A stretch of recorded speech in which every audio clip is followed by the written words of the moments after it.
Mike Haberman, welcome to the show, man. Thank you. I'm glad to be here. Well, me too, man. I've known you for a long time. We've done a ton of loans together. And I got to say, man, there's a lot of hard money companies out there. You guys are solid. And I'm saying that as a customer who actually borrows from them. So today we're going to talk about hard money loans and really we're going to demystify a lot of the stuff that people don't understand about them because I've used hard money. It's helped me a lot. A lot of my friends have used hard money. And I think a lot of people are confused about it. They don't understand really how it works. What are the pros? What do you need to get a loan? Like there's so much stuff on there that I see. So before we get into that, Mike, how did you get into the hard money lending business? Because I know you were working in New York City beforehand. So I've been in this business about 7 years. It's a family business. My dad started doing hard money in the early 90s. It sounds like I'm bragging, but you can look it up. It's pretty true. He's considered sort of one of the godfathers of the modern iteration of hard money. They started doing it in the city in the early 90s. I have an older brother who joined him pretty much out of college. And then I have another, where there's three of us. So my middle brother, ironically, is an airline pilot for United. And after 9/11, he got laid off and he started working with my dad and did really well in it. And then when he got called back, he continues to do both. So I stayed completely away. Believe it or not, my background is journalism, government. I worked on the rebuilding of Ground Zero after 9/11. I ran a nonprofit for 7 years in New York City. And then 2017, the reality is 2017, my mother passes away somewhat suddenly, wasn't happy at work and had one of those sort of like life is short moment. And what do I want to do? So my oldest son was just starting high school. He was a really good baseball player. I was commuting to the city. I didn't like my job. I wanted to see him play baseball. Yeah. And so I said to my wife, I'm like, maybe I'll try joining the family business. And so it sounds great. Oh, you're lucky, you had a family business. I did have a business to join, but there was no salary, right? We all start as originators and have Yeah. to bring in our own book of business. So my brothers live on Long Island. They had a really nice business in the city in Long Island, New Jersey, but really never tapped into the Hudson Valley. So I Ah, said, hey, what do you think if I give it a shot and to start building out the business up in the Hudson Valley? And that was 2017, and knock wood, hard work and some luck. And it all worked out really well. And since then we've been growing and doing better. And so yeah, that's how I got into it. dude, Um, that is awesome. Now, did you live in Westchester, which is technically the Hudson Valley beforehand, or did you move there strategically to start the business? no, I moved to Westchester in 2005. I didn't Oh, join the all business right. So that was in good. You're already living 2017. there.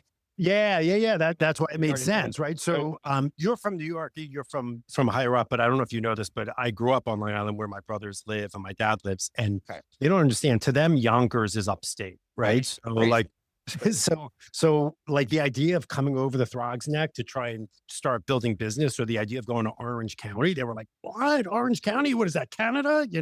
So It's an hour away. so I'm like, "Glad I live right here," and Yeah. so it worked out. So that's how I did it. But I moved here in 2000. There was a little bit of strategic. Actually, my parents were living in Connecticut at the time. My Okay. in-laws live in Rockland. So if you know Okay. the geography, we were right in between both of them. Close enough, but not too close to both of them. Yeah, yeah, I get how that is. Yeah, my dad grew up in Rockland. My mom's from upstate, like actual upstate, like Yeah. Rochester area. But Yeah, people that's say, upstate. That's yeah, real upstate. people say Monroe's upstate. I said, pal, have you ever driven to the city? But there's still business there, and that's what we'll get into. I mean, honestly, the Yeah. Hudson Valley, I think it's the best market in the country in terms of supply, demand, buyer activity, high rents. It's such a good market, and people, they know New York City's popular, but they don't really realize the suburbs of New York City, which is basically Long Island and the Hudson Valley, are like the drivers, right? So Hudson Valley, I mean, when I got started, we buying houses in Monroe for 200K. Now those things are worth 500, 600K. So we've obviously seen a lot of good appreciation and we've seen healthy appreciation because there's actual demand. We got the New York City economy that is the hub of that. But what a great spot to start doing loans in. Well, I think what really helped. So when I first started doing this, I was doing most of my business in Westchester and Rockland. What I think really helped the Hudson Valley take off was, unfortunately, COVID. All of a Yeah. sudden, people were like commuting to the city 5 days a week. Now they weren't commuting at Yep. all. And so they said, oh, I can live further. Right. Yeah. And so some of these places higher up that you would have never lived in if you were commuting to the city 5 days a week, it would Yeah. just be untenable. But if you're doing it 2, 3 days a week, you Not can bad. live in Beacon, you can live in Poughkeepsie, right? I mean, but there was always, some people who commuted. But I think that's really what helped a lot of the Hudson Valley. That's what I saw. So my business flipped. I was doing a few deals, higher up in the Hudson Valley, most of them lower Westchester, Rockland. After COVID, do some in Westchester and Rockland and a lot higher up. Exactly. So Hudson Valley is a solid spot. So let's get into hard money. So I'm going to start off with my first venture into hard money. So I had a house in Rockland, ironically. I didn't know you existed at the time. This was in 2019. And I've never borrowed money on a house. I did some deals in Dallas where I just paid cash because they were super cheap with a partner. But I found this house in Rockland and it was a smoking deal. I got it for like 185K and it's like a Cape Cod in Nanuet Pearl River. So I was like, there's no way I'm gonna wholesale this. That's so stupid. So I'm like, I'm gonna get hard money to, do this deal because the only way I can do it. I ended up reaching out to like a national lender. They funded the deal. I had to put down like a decent amount of money. It was probably like 20 or 30K. And then Yep. I paid cash for the rehab. It was only like 25 grand. I ended up selling that house after I paid the lender off. I made like $101,000 like net in my pocket after my basis came back. And I was like, "Oh my gosh, this is like the best thing ever. I can use a hard money lender, and obviously I have to put some money down, but if you look at your cash on cash return with your down payment and maybe your rehab costs, it's insane." And that's how I was able to build up a serious fortress of cash is because I would use the hard money to get into the deal, and then I would say, "All right, I made 100 grand, but my cash on cash return was also 100%. I put in 50, I got 50 back. Now, I doubled my bank account practically and my savings." And I used that for like years to like build up a serious nest egg of cash. And it's because of hard money, because I didn't know how else to get funds. And it was amazing. So, can you just explain in a nutshell what is a hard money lender? What do they do? And then we'll get into some nuances because this is where I think I can separate myself versus all the other hard money podcasts. So I will do my best. I will admit it's gotten a little complicated, right? You and I have talked before about how you said like the wholesale world has changed so much, right? Yeah, it Hard is. money has really changed a lot from when my dad started in the early 90s. And in New York City, honestly, it was like two of them. They were like the only game in town. Now, like many things, it almost feels like a commodity, right? Like I think that might change now that interest rates have gone up. But when the cost of money was so cheap and, these big institutions could get money for so cheap and then lend it out, it really changed. But historically, hard money, they call it private money. I don't really know what the difference is. I think as it got institutionalized, people thought hard money didn't sound good. So they started calling it private money, right? Yeah. But originally, typically a hard money was you were lending against a hard asset, right? So Yeah. it wasn't really about the borrower as much as the asset that you were lending against. I think for the most part in real estate, what it typically is it's used to buy usually a distressed asset or an asset that's below market value, and it's for a short term period, right? Yes. And so as a result, because it's a distressed asset, and you're not really looking at the borrower as much, you are looking at the borrower. We can get into that. The interest rates are usually higher, right? But Yeah. you're talking about shorter period of time, distressed asset, and as you're saying, where you can turn that money pretty quickly and really make a huge return on your investment. So I think generally speaking, that's what people are talking about when they're talking about hard money. Usually on hard money, I don't know if we're getting ahead of ourselves. What hard money lenders are looking at is the experience of the borrower and the credit score of the borrower, right? So you're not looking at tax returns, you're not looking at W-2s, you're looking at credit score, experience of the borrower, and then you're looking at the deal. You're looking to Yeah. say, hey, Greg brought me this deal. Can he make money on this deal? And if it looks like he can make money, then you're usually going to get that money. Yeah, and you'll loan a percentage of the purchase price, and that's why I like hard money for new people and for experienced people, honestly. It's the hard money lender is like an invisible backstop to you buying a terrible deal, because if you present a crappy deal that makes no financial sense to a hard money lender, they're either not gonna fund it or they'll go give you like 40% of the purchase price, which means you gotta come to the table with 60%, which most people don't wanna do, Yeah.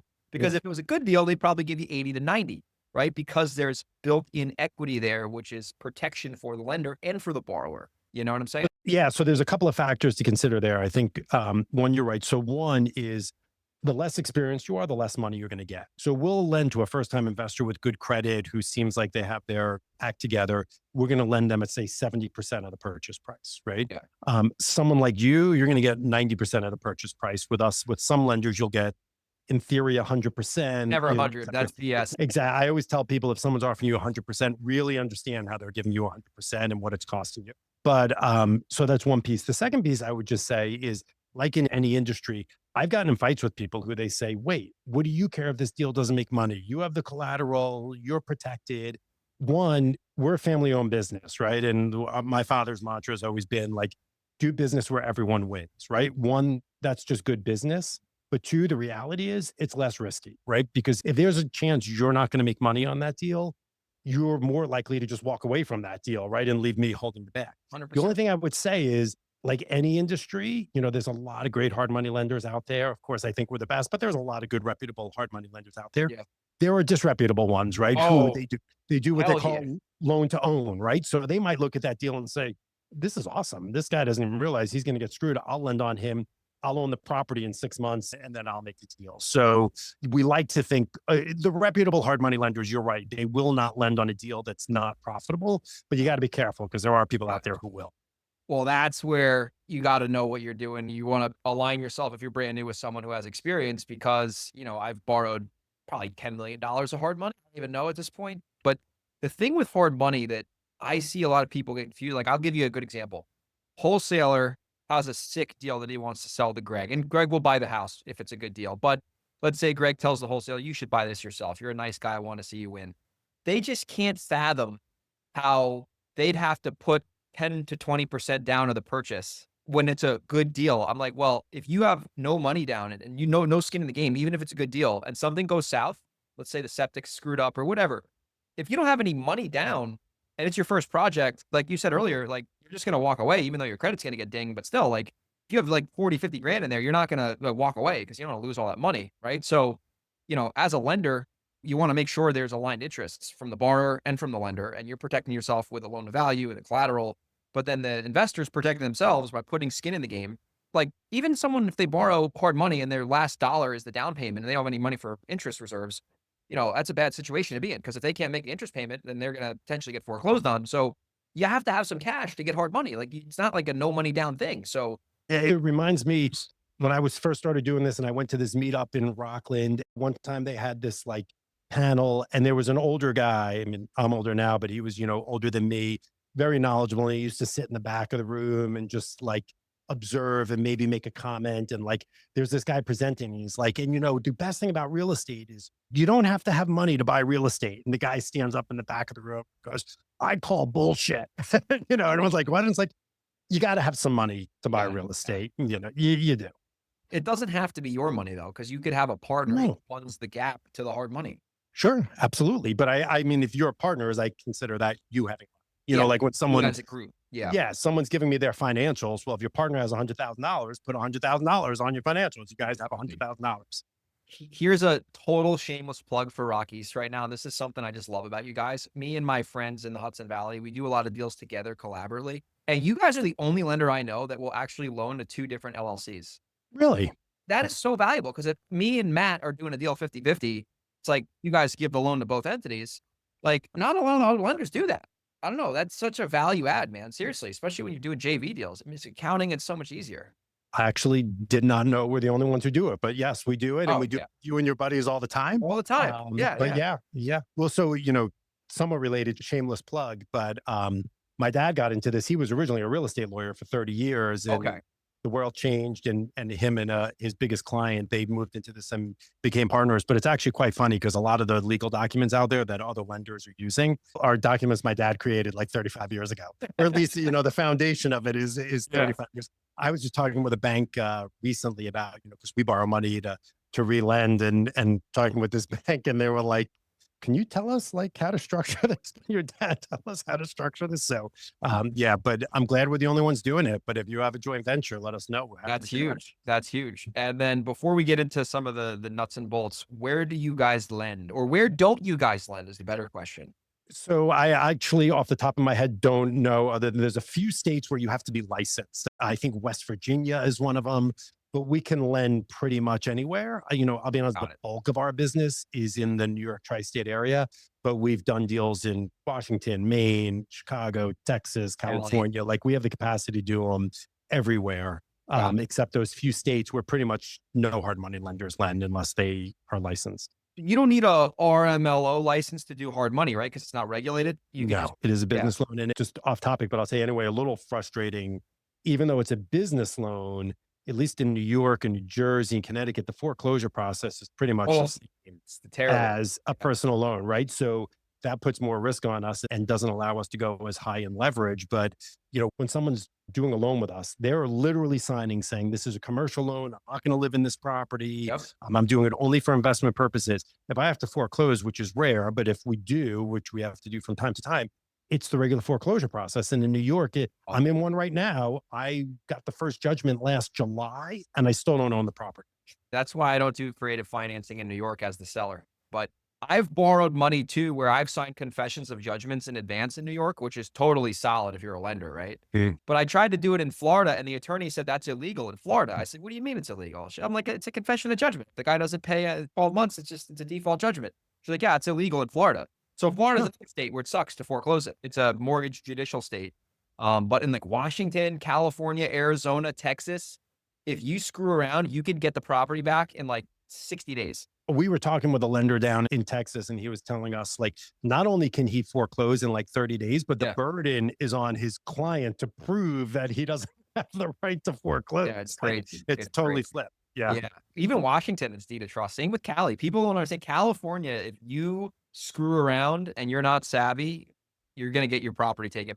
I think, listen, it's a little frustrating as a lender. Like, I will tell you, I think if you're typical person, you bought a house, you're living in it, it should be very difficult for a Yeah. bank to come in to throw you out and take Your your house. equity. I have no problem with Me that. too. But I agree. when this is, everyone's signing black and white, this is Commercial business. loan. I think the process should be a little different. Yeah. But Before we get into the weeds, I'm just kind of teasing everyone.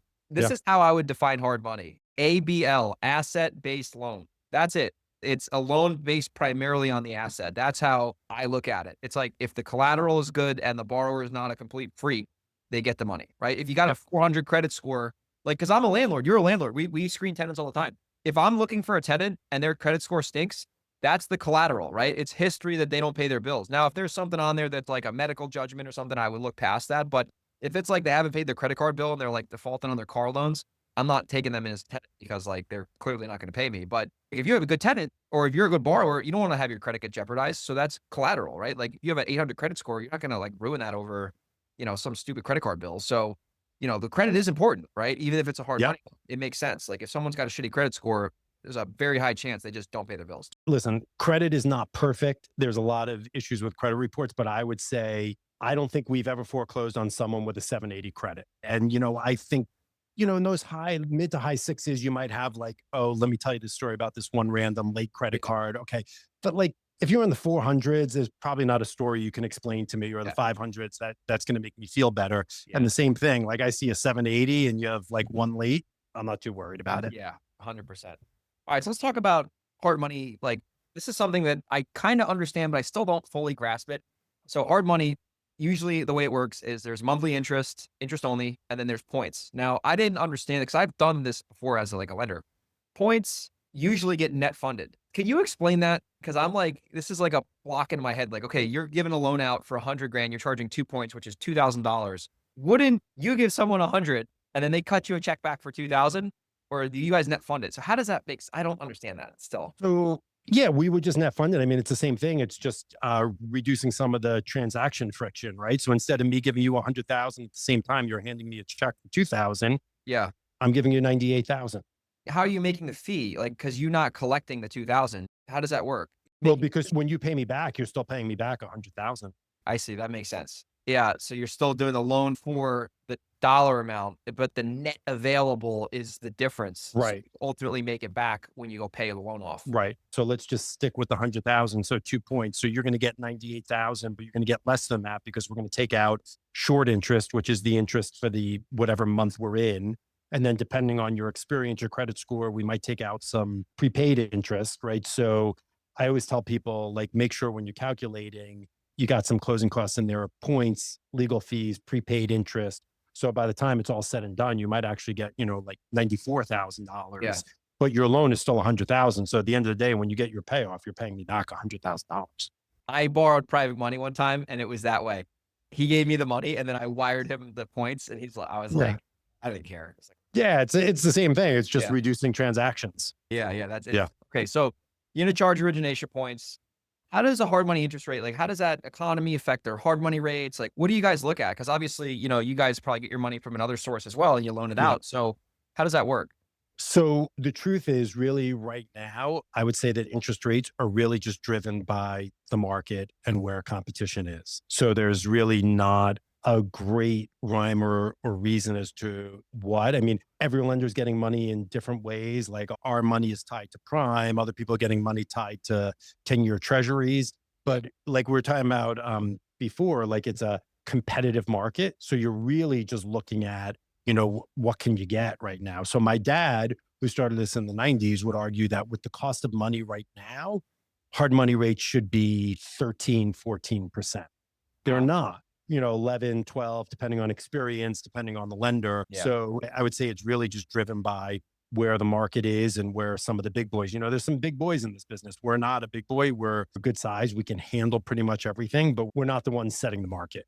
So with something like that, if the hard money general interest rates are 10, 11, 12, and the cost of capital is high for you guys, it's ultimately just making the margins get compressed. Yes, it's all about margin and it's all about compression. The time I've been in this in, 7 years, there's been years where we're making a lot more on every loan and a lot less on every loan. I think you and I had this conversation. That's why sometimes this sounds self-serving, but sometimes people like I think you even said like you did a loan with your own money. And at the end of the day, you're like, was this really worth the risk? But if you're doing it at scale and you're making, real money on it, Yeah. then it starts to make sense.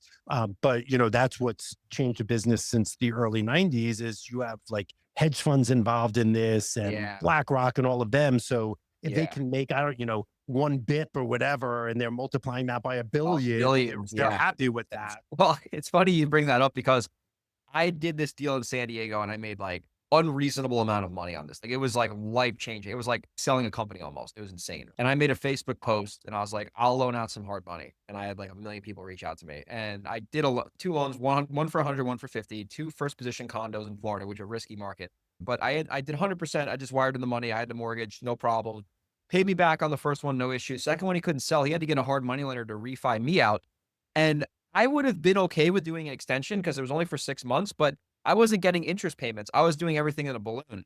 So I didn't really see any, results until I got paid back. But if I was getting monthly payments from the guy, I would have said, "Fellow, let's extend as long as you want, bro. I'm cool." But I wasn't getting cash flow. So the thing with hard money is I've never seen a hard money lender do balloon payments. But if you're getting monthly payments, you're getting cash flow off that loan. It's interest only. I wasn't doing that. I was just banking on this thing working out, which it did sort of, but I didn't have my money back for 6 months. And I'm Yeah, and right then like, there's the time cost of money, right? You didn't have yeah, this and I money had that coming out and I in. had all these other flips and I was like, fuck, I got to raise private money to get these deals. I've come across some lenders who, like you were saying before, if they're telling you it's 100% financing, it's really not 100% Yes. financing. Not in New If they're York. telling you no interest payments, it's not really no interest payments. They're building in an interest They're reserve. taking it off your shit. Yeah, Yeah, exactly. or they're building an interest reserve. So then your loan amount is higher. So you're paying interest on your interest. So, like, nothing's free, right? Like, Nothing's nothing's free. free. Well, the thing is true. If you don't have disposable income to pay these hard money payments, you shouldn't be borrowing hard money unless you have a partner. That's the truth. Because if you're a real flipper doing development stuff,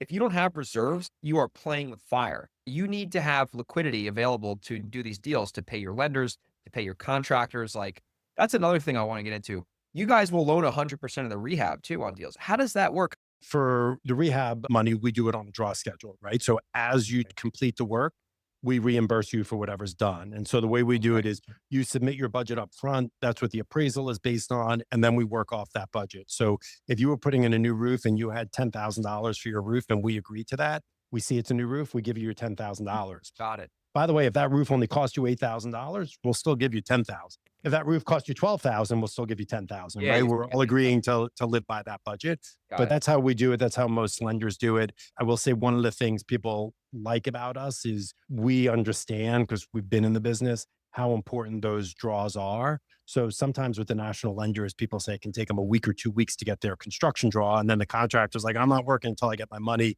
We Yeah, really, really do our best to get it to you like a day, 2, 3 days, that's because we just huge. know that that time that money's important to keep your deal going. So you reimburse. So let's say contract. So roof gets done.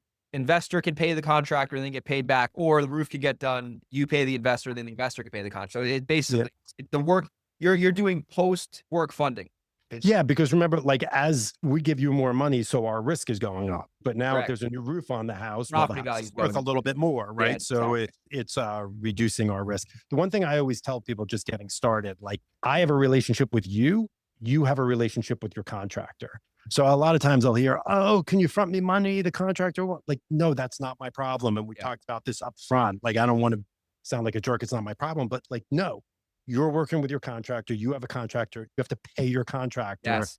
I have to pay you when the work is done. Like, don't put me on the phone with your contractor about like, 100%. It's not oh, your we're doing it problem. next week. Like, If you oh, don't have money to pay your contractor, you should be rehabbing houses. well, yeah, of course. 100%. You see some crazy things in this Yeah, business. I mean, oh my god, I see some stuff, it's blows my mind. You know what I see a lot too? Like, guys buying bad deals and then calling me up to sell it to me after the fact when it's like a half rehabbed house because they paid too much and they're not experienced. I'm sure you've done some loans with that, like flipper bailout loans, We like will to a new buyer who's gonna buy it and actually correct, like correct. To the new yeah. buyer and all the new terms Yeah, make not to the sense. guy who stinks. No, no, no, no, I'd run Yeah. away. Yeah. There's something with one of the companies we work with sometimes to get money.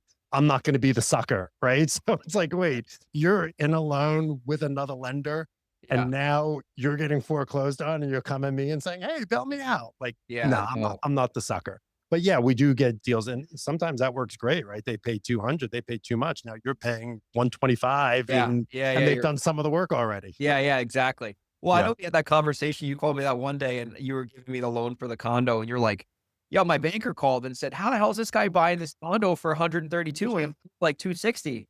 And Yeah. you're like, "Well, he got a good deal." Like, that's how it works. That's what our clients do. He's like, "Man, I'm in the wrong business." So anyway, we're gonna finish the show off with DSCR lending because I feel like it'd be a sin to not cover that, and then we'll wrap the show up. So DSCR loans. Now, this is something, Mike, you've been around for a while. I've been around for a while. This product did not exist even in like 2019. And once I found Correct. out this product existed, I was like, oh boy, here we go. It's time to freaking put my foot on the gas for rental property. So I'm gonna talk about the DSCR loan and what it is and how does that work? Because it is still like a hard money loan, but it's a little different. So you obviously know more about that than I do. So let's just chop that up because this is really how you can scale your rental portfolio. So a DSCR loan is for a property that you're going to keep as a rental. I would say, as you said, it's sort of a hybrid between a hard money loan and a traditional, mortgage you have in a house that you're going to live in that you might get from a bank. So the ones we do, they're 30-year loans, fixed interest rate. Right now, like in the sevens, depending on the property. The difference is this loan is based on DSCR, debt service coverage ratio. So if your income is greater than your expenses, you can get a DSCR loan. And like hard money, we're looking just at sort of the profitability of the profit. In this case, instead of a flip, your cash Yeah. flow and your credit score. So the advantage again, no tax returns, no W 2s. And what's interesting about DSCRs is I think they're probably slightly higher than a bank, but not significantly in a No. way that's really going to move the needle. The other thing is on a 1 to 4 family, you can get 75% of the value. So the best example is like in a Burr situation where just make the numbers easy. You buy this property for 100,000, you put 50 into it. Now it's 200,000. So you get 75% of the 200,000. So that's what, $150,000. If you want, you have zero cash in the Yeah, deal. you can So actually, if there's enough equity, you can actually do a no money down you after the fact. yeah. So what we do a ton of is people will buy a distressed property. We'll do a hard money loan with them for them to get the property renovated, and then we'll refinance them into a DSCR loan. So it's Yep. really a great product, especially for active investors and people who are constantly moving. Even like I'm sure, Greg, I'm sure you're bankable, but like just Yeah. the speed, the ease, the lack of friction. It's just a great product. I mean, I have them on my properties as Yeah, well. yeah, I'm getting them. They're great. Well, the Yep. thing too with bankable loans is like not only is it a pain in the ass to get them, but you can only have I think 10 loans in your name.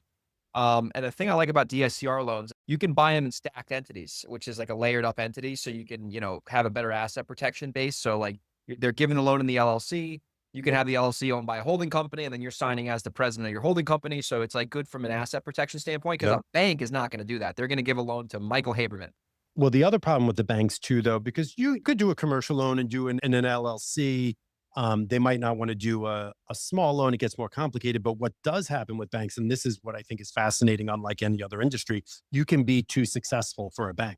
So they will get to a point where you have too many properties, and then they say to you, sorry, we can't lend to you anymore. Even though you're making your payments every month, like the debt to income ratio gets off, or the regulators just tell them there's too much concentration with one borrower. And so we have a lot of those. My biggest client, I probably did 40 DSCR loans for him last year. Oh my gosh. Yeah.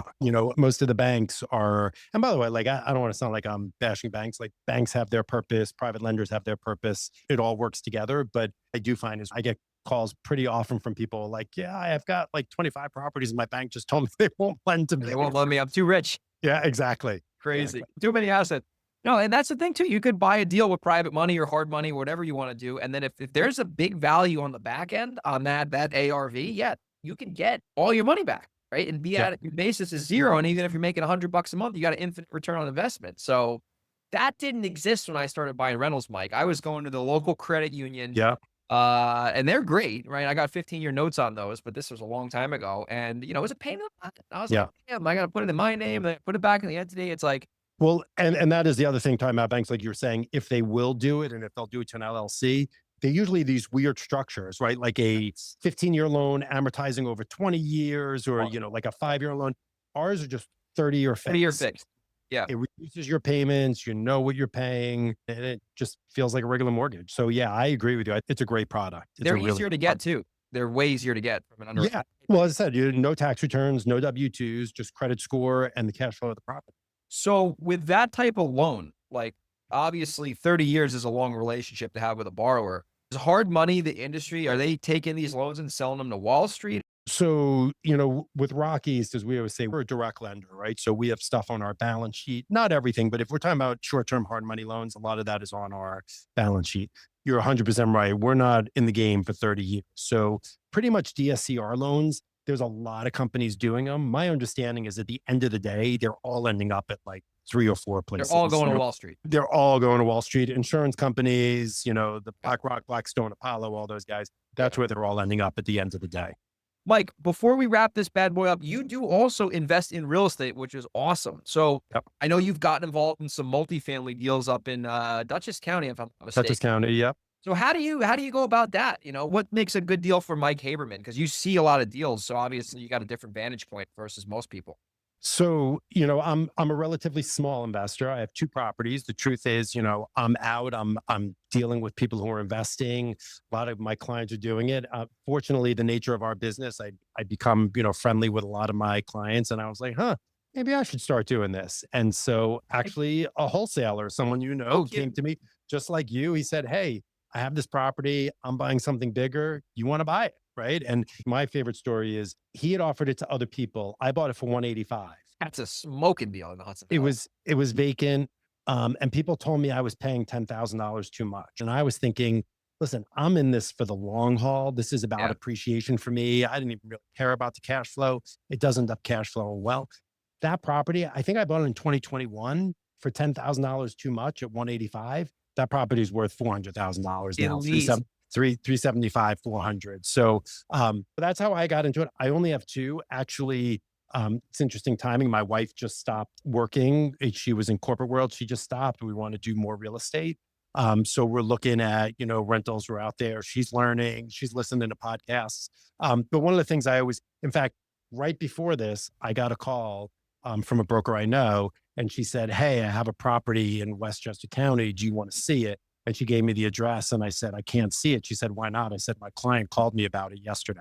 All So that. I would never do that. I would That's never go amazing, in. man. That's such an Yeah. honorable thing. Yeah, Yeah. I would never do that. So I'm always balancing that. I'm always making sure, I'm first and foremost a lender. That's my day Yeah. business. But, listen, I have all these clients. It's working. They're getting rich. They're living these great lifestyles. So I said, why not try? So we have 2. The goal is to get at least another one this year. And, we're out there Yeah. looking, but it's getting harder. There are a lot of people out there. The prices are high. It's Yeah. not a lot of supply. So especially, by the way, when you buy something for 185 and it's worth 400, my second one I bought for 245 and that's worth 400. So now I'm kind of spoiled. So Yeah. I Yeah. see Yeah. deals that on paper are good deals, but for me, they're not good deals. I'm like, no, Yeah, yeah. That's the thing with rentals is like, yeah, like cash flow is cool, pay your bills, but the equity and the appreciation is how you build your wealth because then you can trade that equity up for more equity. You can 1031, you can, whatever. But That's where the wealth is built in rentals. It's in the equity. It's not in the cash. Oh, totally. I would say, especially in a high cost place like New York, like Yeah, you have to own so many rentals for like the cash cash flow flow. to be Yeah, supporting your lifestyle. It's about, that's what I said. The first two I bought them all for long term appreciation equity. They ended up cash flowing really nicely, but like yeah. that wasn't the plan. And that's where you really build the wealth because Yeah. like I said, I have 10 properties now and there's 3 that are vacant, and those 3 that are vacant are costing me money every month. So it's not Yeah. like I'm getting rich off my cash flow. You got to look at cash flow as a rental investor as it supports your business. There's always going to be maintenance, there's always going to be repairs, capital improvements, but over the long haul, you're paying the debt off. Properties going up reasonably, and the Hudson Valley, you never know. I mean, it could go up. It has jumped up so much, like, because of the actual economics of the market. It's why, like, I always say, like, we have some tough properties, right? We have some problems in the rental business, but I'm like, no matter what, I'm not selling this property. Like, I Yeah. am not selling this property on an emotional decision when I know I'd kick myself 10 years from now saying, "Oh my gosh, I sold that for 300 grand. It's worth 550 now. I'm a knucklehead." You know? Yeah. I have 2 sons. My hope is, they at least they each get one and, maybe they're worth $1,000,000 by the time they There get you go, and I wouldn't be surprised if they are because, yeah. I know where these properties are and that area is going up. Yeah. Mike, listen, dude, this is a good show. People wanna get in touch with you and your lending company. Let's talk about how they can get in touch with you. So our website is rockeastfunding.com. My email is michael at rockeastfunding.com. And I'm on LinkedIn. I'm on Instagram. You can find me, Michael Haberman. Just search me. I'm there. But I'm a little bit old. So like email is my favorite way. And what is your podcast called? My podcast is called Flip Your Life. There'll be an episode coming out soon with none other than Greg Helbeck, but it's really fun. What we talk about is we talk to real estate investors. We talk to people like you who, are on the ground doing the work, local people, and we talk about how they build their real estate empire. But then it's called Flip Your Life because we talk about the lifestyle that real estate enables you to have. So it's a little bit different take on the typical. There's a lot of podcasts out there teaching you how to invest. So it's a little bit of a different take on it, but it's been a lot of fun. Well, Mike, listen, it's a pleasure. Thanks for being a guest, and, we'll talk to you soon. Thanks for having me, Greg. Appreciate it.